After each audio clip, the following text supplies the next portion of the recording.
Christian है, चल रहा है काम। क्रिश्चियन घराने में पैदा होने से आप स्वर्ग नहीं जाओगे, बपतिस्मा लेने से आप स्वर्ग नहीं जाओगे। बपतिस्मा लेने, फिर क्यों ले बपतिस्मा? आज्ञाकारिता, वही उत्पत्ति का पहला चैप्टर, तीसरा चैप्टर, दूसरा चैप्टर, कहना नहीं माना था, पाप आ गया था, आज्ञा निभानी है। बपतिस्मा क्यों लेना? स्वर्ग जाने के, उससे स्वर्ग नहीं मिलता है, आज्ञाकारिता निभाई। अब चलो आज्ञा में, वचन पढ़ो।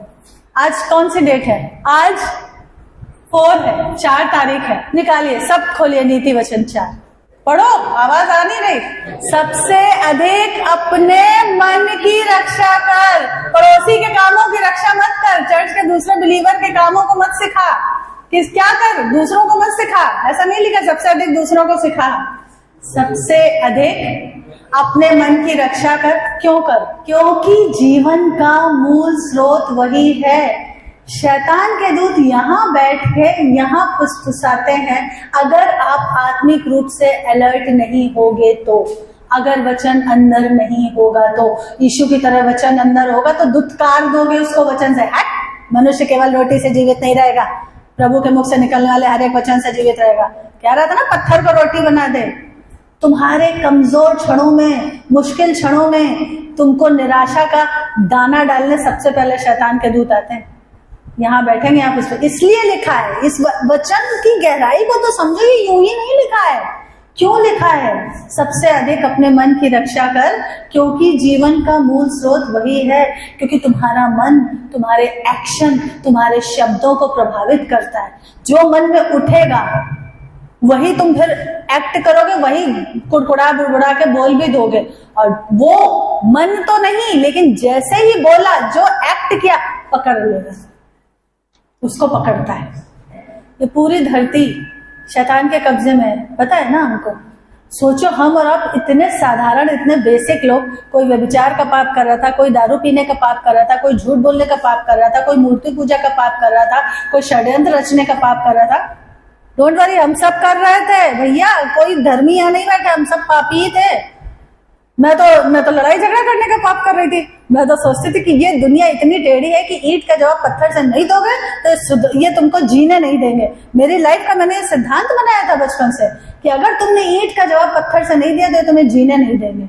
यीशु ने कहा, बेटा युद्ध तेरा नहीं, युद्ध मेरा। जब यीशु जीवन में आया, मुझे बड़ा टाइम लगा अपने युद्ध उसको सौंपने में, क्योंकि मैं तो बचपन से आती थी खुद ही लड़ू, खुद ही निपटारा कर आओ, तुमने शुरू किया, अब मैं निपटारा करती हूँ, आओ बताते हैं तुमको। मैं तो ये थी। तो परमेश्वर ने बदला, ये मन की रक्षा कर, जो मन में उठ रहा वही नहीं बोल देना, वही एक्ट नहीं कर देना है।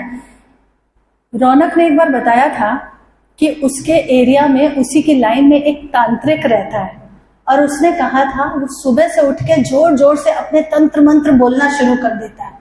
आपको पता है, हर एरिया का एक स्पिरिट होता है, इविल स्पिरिट। जैसे परमेश्वर के स्वर्गदूत होते हैं उसके बच्चों के साथ, वैसे इनके एरिया भी, शैतानों के एरिया भी डिवाइडेड होते हैं।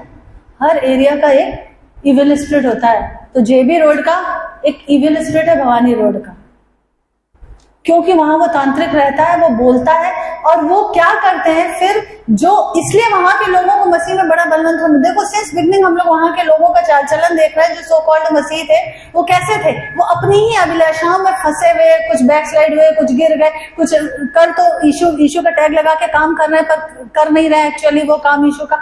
क्योंकि उसने बताया था कि वो सुबह से उठते ही जोर जोर से अपने मंत्रोच्चारण शुरू कर देता है। तो आपको वहां कितना खरे मन का और कितना पवित्र और कितना मजबूत मसीह बन के उस युद्ध को हराना पड़ेगा। लेकिन वहां के लोग इस चीज को समझ ही नहीं रहे, बहुत हल्के में ले रहे हैं। तो उनके मनों पे, उनके जीवनों पे कब्जा ले लेता है। उनके एक्शन, महिमा की भूख, झूठ, जब वो देखो, जब तुम झूठ बोलते हो, चाहे अपनी महिमा के लिए, तुम शैतान को अपना पिता बनाते हो। बाइबल में लिखा, जब झूठ, जितनी बार भी, चाहे मैं हूं चाहे आप हो, हम सब जितनी बार भी हमारे मुंह से झूठ निकला है, हमने कबूल किया कि शैतान मेरा बाप, शैतान आपका बाप, झूठ बोलते वक्त। और फिर बाद में प्रेयर करके भले ही उस चीज को तोड़ा हो, या कहीं कुछ ने तो रियलाइज भी नहीं किया होगा कि हमने ये किया। एरिया के जो डीमंस हैं, उनको कैसे इस नासिक शहर में, क्यों पास्टरों को इतनी स्ट्रगल करनी पड़ती लोगों को खराई सिखाने के लिए, कितनी ज्यादा यहाँ पे होती हैं। उधर चलेगा पंचवटी के आगे सब, देखो वो बेचारे 2 आते थे, कैसे आत्माएं फंसी पड़ी है, बपतिस्मा लेके भी फंसी पड़ी है ना। एक पास्टर थे, वो एक बार बड़े जो, इसीलिए शरीर में सेवा मत करो यीशु की, आत्मा में करो। उससे पूछो कि क्या, चर्च के बहुत से लोग आते हैं बस ये चर्च में ये शुरू करो, हम पहले उसको प्रार्थना में रखते हैं। हम कहते तुमसे अगर बोल रहा है तो मुझसे भी तो बोले प्रभु वही बात। वो रेड लाइट एरिया में चले गए बड़े जोश में आके कि नहीं मुझे तो इन बेवड़ों को, आपने देखा स्लम्स में जाओ, कभी बस्तियों में जाओ, वहां पे एक स्पिरिट होता है दारूबाजी का, व्यभिचार का, वो आत्माएं, वो इविल स्पिरिट वहां काम कर रही होती हैं। और कोई बहुत ही पावरफुल परमेश्वर की मर्जी के तहत वहां जाता है, तब वहां पे काम होता है। कोई एक उद्धार पाता है, फिर वो उठ के बस्ती को सुधारने का काम करता है और बड़े विरोध झेलता है। ये सब होता है, ये आत्मिक जगत की चीजें, आत्मिक जगत के नियम में जो हमें समझ में नहीं आते। कभी भी देखो, हम लोग बोलते हैं ना, अरे काम वालियों के घरों में तो चलता, दारू पीते फिर मारपीट करते, दारू पीना पिलाना, ये नैन मटक्का भी करते, बीवी उधर लगी पड़ी है, ये क्या है? बीवी भी कहीं लगी पड़ी, हस्बैंड भी कहीं लगा पड़ा, ये क्या है? विचार का, ये उन एरिया के डीमंस हैं। आत्मिक आंखों को खोलो और समझो इन चीजों को। इसलिए वचन कह रहे हैं सबसे अधिक अपने मन की रक्षा कर। वो पास्टर ने क्या किया, जोश में आकर रेड लाइट एरिया में प्रचार करने, और सिर्फ प्रचार, चलो गए प्रचार करके आ गए, रोज जाओ वचन सुना के आ जाओ, ठीक है। वो वहीं जाके घर लेके किराए पर रहने लगा, परमेश्वर से पूछा नहीं। सूरज प्रभु बता रहे थे, एक बार मेरी चर्च की एक बहन ने आके बोला कि पास्टर जी हमारे घर में भी चर्च शुरू कीजिए वीकडेज में एक दिन। तो बोले मैं बड़ा खुश हो गया, मैंने बोली चर्च में अनाउंस कर दीजिए। बोले चर्च में अनाउंस कर दिया। बोले एक महीना हर हफ्ते बड़े अच्छे से चली, 30 लोग आए, 40 लोग आए। एक बार एक बहन ऐसे बच्चे को, अपने बच्चे को लेके आ गई जिसने स्केच पेन से, जिसके घर में चर्च थी, उसकी पूरी दीवारों को रंग डाला। वहां से बवाल शुरू हो गया, बच्चे को मैनर्स नहीं सिखाया, पास्टर जी देखो पूरी दीवारें खराब कर दी। देखो वो बात भी सही है, बच्चों को हमें मैनर्स सिखाना, बच्चा छोटा है, ऐसा थोड़ी होता है कि दीवार को ही अपना कैनवास बना लेगा। वो मैनर्स सिखाना चाहिए था, पूरे टाइम वचन चल रहा था, तुमने बच्चे पे ध्यान ही नहीं दिया। बोले वहां से ऐसा बवाल हुआ कि वो चर्च बंद हो गई। वो जो कॉटेज मीटिंग चलती थी चर्च की, प्रमाणी साहब लेते थे, वो बंद हो गई। बोले अब मैं बड़ा दुखी हुआ, क्योंकि बवाल हो गए। चर्च के लोगों में भी आपस में यूनिटी रहना बहुत बड़ी बात है, नहीं तो एक दूसरे को बहका देते हैं, एक दूसरे को पास्टर के ही खिलाफ कर देते हैं, एक दूसरे के खिलाफ कर देते हैं। तो बोले मैंने प्रभु से पूछा, प्रभु ये बंद क्यों हुई? प्रभु बोला शुरू करते समय पूछा था मुझसे, बंद हुई तो पूछ रहे हो बंद क्यों हुई? शुरू करते समय पूछा था। पास्टर साहब ने भी वही गलती करी, रेड लाइट एरिया में प्रभु से पूछा नहीं, मकान किराए पे लेके घर लेके रहने लगे। कुछ महीनों के बाद वो पास्टर व्यभिचार में था, वो पास्टर दारू में था, वो पास्टर नशे में था, वो पास्टर जुए की लत में था। इसलिए शरीर में सेवा नहीं करनी है, सबसे अधिक रक्षा अपने मन की करनी है। हम क्या करते हैं, हम बाहरी चीजों को देखते हैं। मुझे घर आके जब शिल्पा और कृष्णा के खिलाफ बहुत बातें बोली थी उन्होंने, तो उन्होंने बोला आपने एक व्यभिचारी स्त्री से कम्युनियन खिलवा दिया पूरी चर्च को, बड़ा पाप किया। आज कम्युनियन संडे था तो मुझे वो बात याद आ गई। मैंने कहा सॉरी, मेरे से गलती हो गई। कोई छोटा नहीं हो जाता अपनी गलती मानने में। लेकिन मैंने एक सवाल किया, मैंने कहा आप जो दिल में मैल रखकर और पाप रखकर कम्युनियन खाते हो वो पाप नहीं? हर बार, चलो मैंने आप कह रही हो व्यभिचारी है, यीशु ने तो उस पर अभी तक आस नहीं छोड़ी, क्या पता आखिरी सांस में ही उद्धार पा जाए। हमने भी आस नहीं छोड़ी, हम भी अभी तक उसके लिए प्रार्थना करते हैं, दोनों के लिए।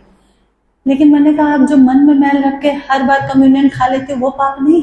4 घंटे बैठ के खाना पीना करते हो, फिर पास्टर की बुराई करते हो, फिर चर्च में वो व्यभिचारी, वो उससे फंसी, वो उससे ये इनके घर में इतनी लेडीज आती, ये इनकी कौन है, इनकी बीवी कौन है, तो इनकी बेटी, इनका बच्चा कौन, ये जो कर रहे हो चर्च के लोगों की चीड़फाड़, ये पाप नहीं? और कम्युनियन खा लेते हो और मुझे आके चलो ठीक है मैंने मान ली, मैंने कहा सिस्टर हो गई गलती, सॉरी, मैं प्रभु के सामने भी माफी मांगती, मुझे कोई छोटा, मैं छोटे नहीं हो जाऊंगी अपनी गलती मानने से, मुझे प्रभु ने सिखा दिया है। लेकिन सोचो हम कर क्या रहे हैं? इसीलिए कम्युनियन के लिए लिखा, हर एक यदि अपने आप को जांचता तो दंड न पाता। हम दूसरों को मत सिखाओ, पहले खुद सीखो। सीखने के लिए नम्र होना पड़ता है, अधीनता में आने के लिए नम्र होना पड़ता है। आमीन। इस वचन से आज हमने ये सीखा, नीति वचन 4:23 हमेशा याद रखो। नीति वचन हमेशा पढ़ो, हमेशा आपको जिंदगी जीने का सलीका सिखाएगा। नीति वचन हमेशा पढ़ो, कभी मिस मत करो, कभी भी। हम कभी इतने बिजी नहीं होते, सुबह जल्दी उठ के पढ़ो। तुम्हारा शरीर नहीं मानता, शैतान के कब्जे में है, इसको तोड़ो, मारो, कूटो और पौलुस की तरह वश में लो। आमीन। इस वचन से प्रभु आपको आशीष दे। God bless you.